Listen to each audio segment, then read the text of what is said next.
Assalamualaikum warahmatullahi wabarakatuh.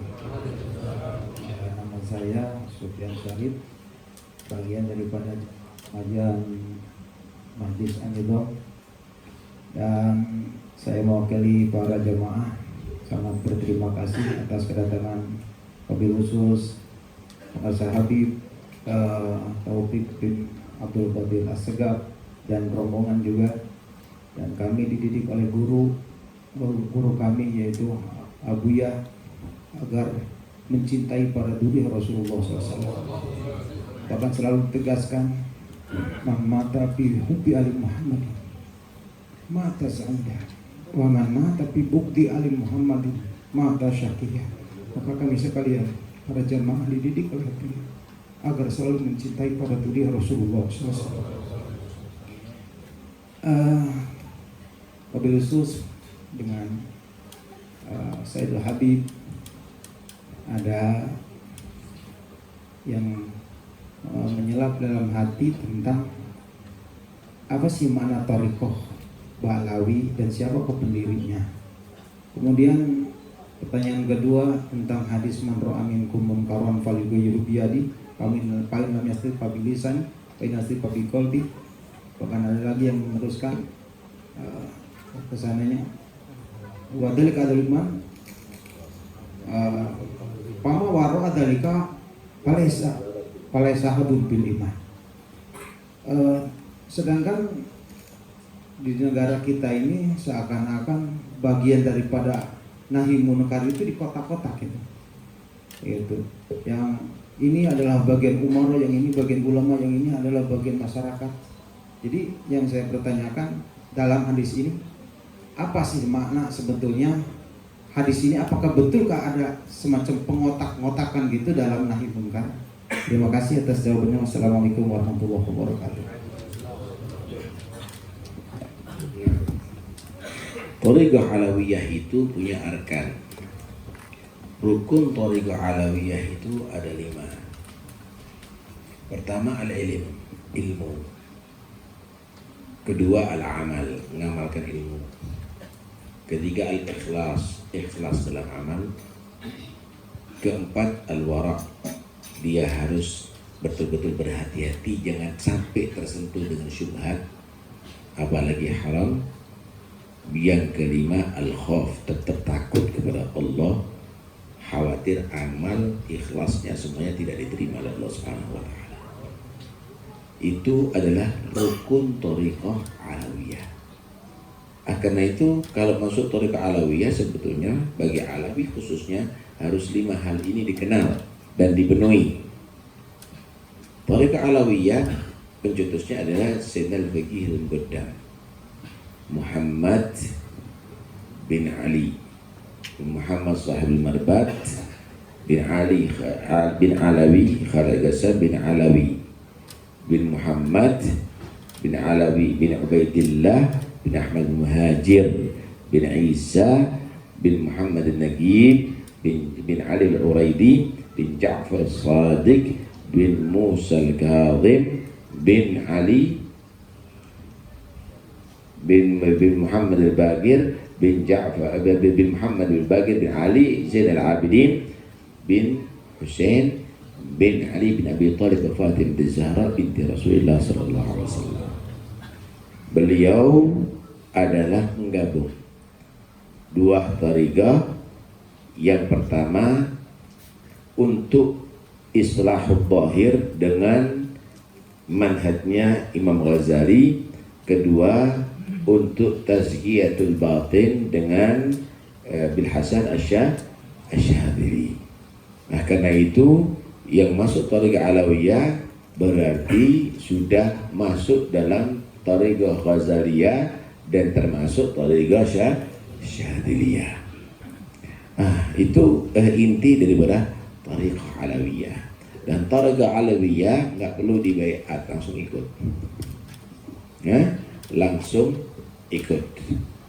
Kita tidak pernah mengikat, tapi kita akan bisa lengket dan tidak pernah lepas kalau kita mau ikut dari Thariqah Alawiyah. Karena aisarut turuq ilallah, insyaallah akan menjadi yang paling mudah cara kita untuk sampai kepada Allah Subhanahu wa taala.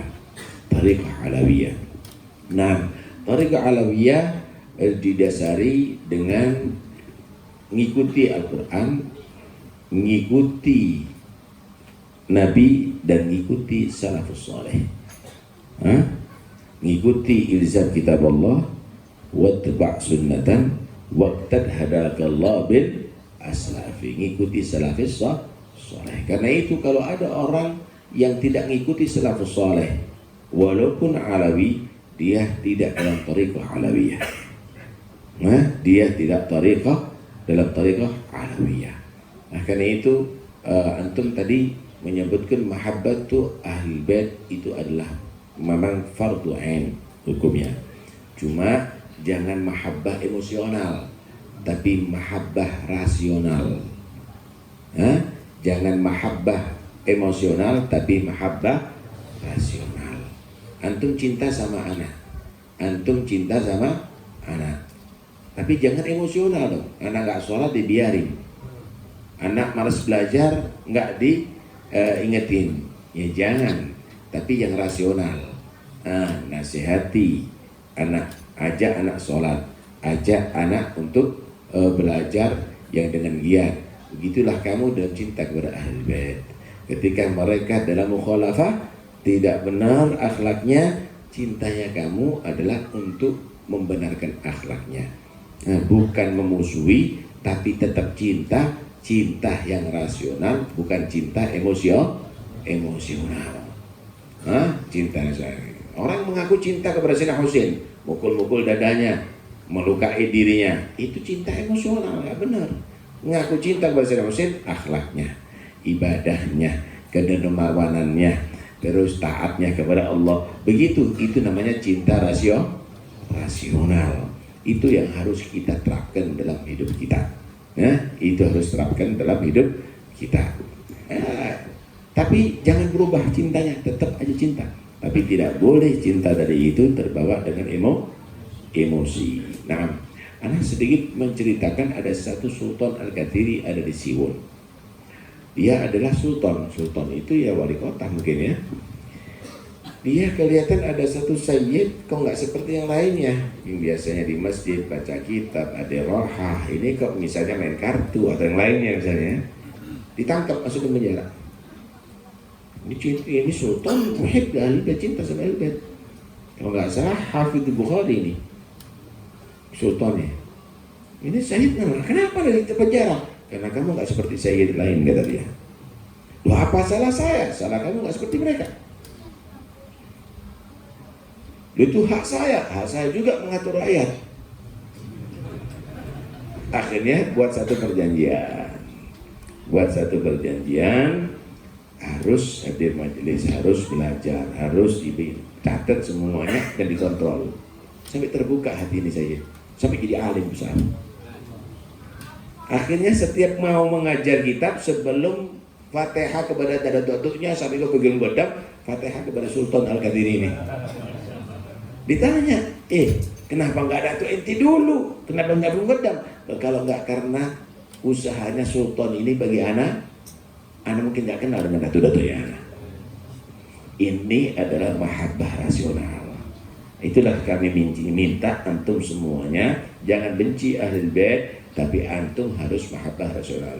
Tangan anda kotor, ini tangan anda kotor. Apakah karena jijik dengan kotoran itu anda potong tangan? Enggak, karena anda tetap cinta dengan tangan anda. Anda kalau sakit diobatin tangannya, kemudian kalau itu kotor dibersihkan tangannya. Kalau antum cinta sama ahli bait, bukan berarti kalau dia jelek diputus, bukan. Tapi gimana caranya dia jadi baik. Itulah pecinta yang rasional. Faham? Nah, yang kedua apa? Amar ma'ruf minkum, minkum munkaran falyughayyirhu bi yadihi. Ya, kalau ada kemampuan falyughayyirhu bi yadihi. Kan ada tulisannya, fa in lam yastati fa bi lisani, fa in lam yastati fa bi qalbi. Kan ada. Yes, tidak mampu itu bukan karena kamu tadi itu menjadi licik, enggak. Tidak mampu, ini akan jadi fitnah lebih besar nih. Kenapa? Kalau ana misalnya membongkar, misalnya tempat ibadah ada di Bali, nanti ustadz-ustadz yang Bali bisa kena teror semuanya nih. Berarti Anda masih belum mampu itu. Antum membuat itu akhirnya masjid-masjid bisa ditutup misalnya. Nggak diizinkan untuk membuat tempat-tempat majlis ilmu lagi. Ini termasuk fa'illam yastati'. Fabilasani fa'illam yastati' fabigal. Ini nggak punya alasan, hati kok. Hati. Kalau sudah hati ya berarti harus ingkar, itu pasti gitu. Jadi di situ kita harus perlu, ini bahaya. Itu afdalu jihad kalimatu haqqin inda sultanin jahil. Bagus.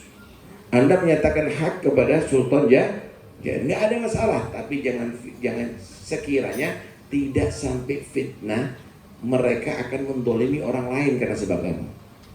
Itu yang harus kita pikir. Baca di babul ihtisab, Imam Ghazali dalam Ihya juga ada itu.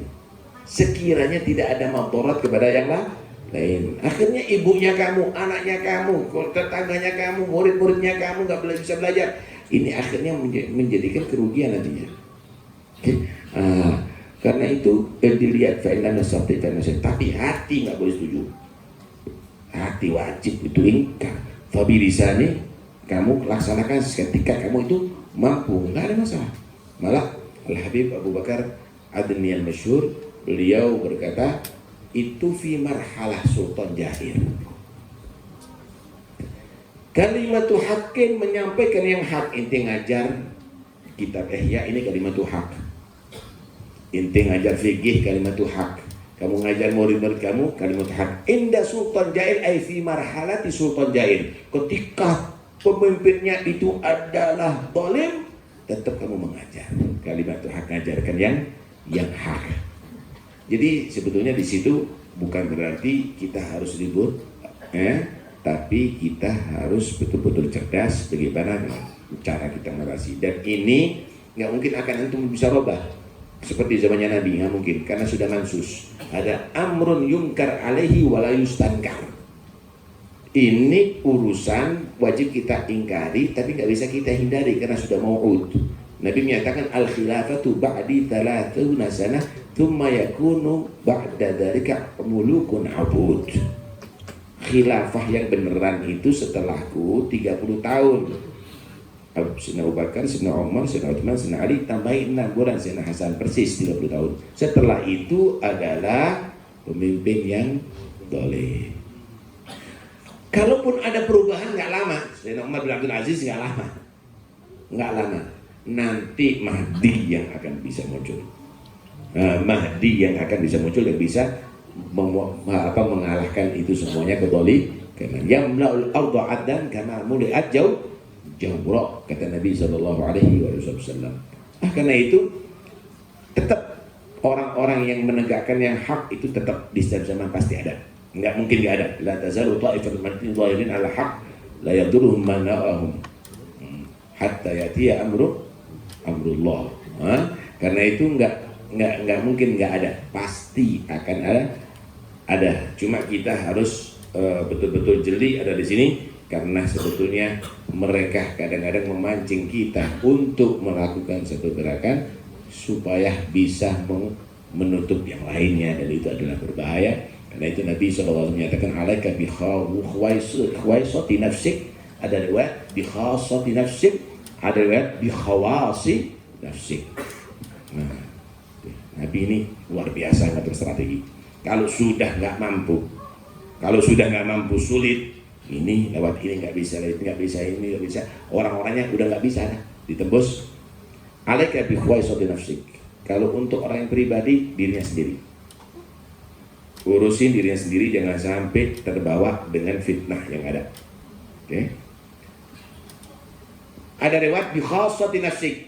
Kalau punya keluarga, punya anak-anaknya nih, jangan sampai katut, jangan sampai hanyut. Bi khawasi nafsik, mungkin punya murid, mungkin punya jamaah seperti yang ada di sini, murid-muridnya dilindungi. Ini kalau semuanya dilakukan pada setiap umat Islam, mereka nggak laku. Mereka nggak laku. Tapi kalau untuk merubah ke sana sulit. Kalau nggak dapat jalan, ya begitu strateginya. Nabi SAW menyatakan begitu. Idza ra'aita syuhan muta'an wa hawan mutaba'an wa ijaba kulli dira'in bira'yi fa 'alaika bi khawaisati nafsik. Ada riwayat bi khawaisati nafsik, ada riwayat bi khawasi nafsik. Wada'an ka amral amma. Jangan ke mana-mana dulu. Fokus, semua fokus, setiap rumah fokus, setiap jamaah fokus, setiap yang di masjid fokus, setiap pesantren fokus, nggak dapat jalan. Mereka nggak dapat jalan. Itu strategi yang diatur oleh Nabi Sallallahu Alaihi Wasallam. Jadi atur itu semuanya, dan antum harus paham ini pada setiap zaman pasti ada. Ana mau tanya, yang bunuh Sayyidina Husain, yang bunuh Sayyidina Hasan nggak tahu keutamaan mereka? Orang Yahudi yang bunuh, orang Nasara yang bunuh? Bukan. Mereka tahu keutamaan orang ini dibunuh. Kok Taufik As-Segaf, kok Kiai Sayyidina Hasan, Sayyidina Husain dibunuh? Karena itu sudah sunatullah. Jadi jangan usah kita terlalu ketakutan. Jangan juga kita terlalu bingung gitu. Itu sudah sunatullah.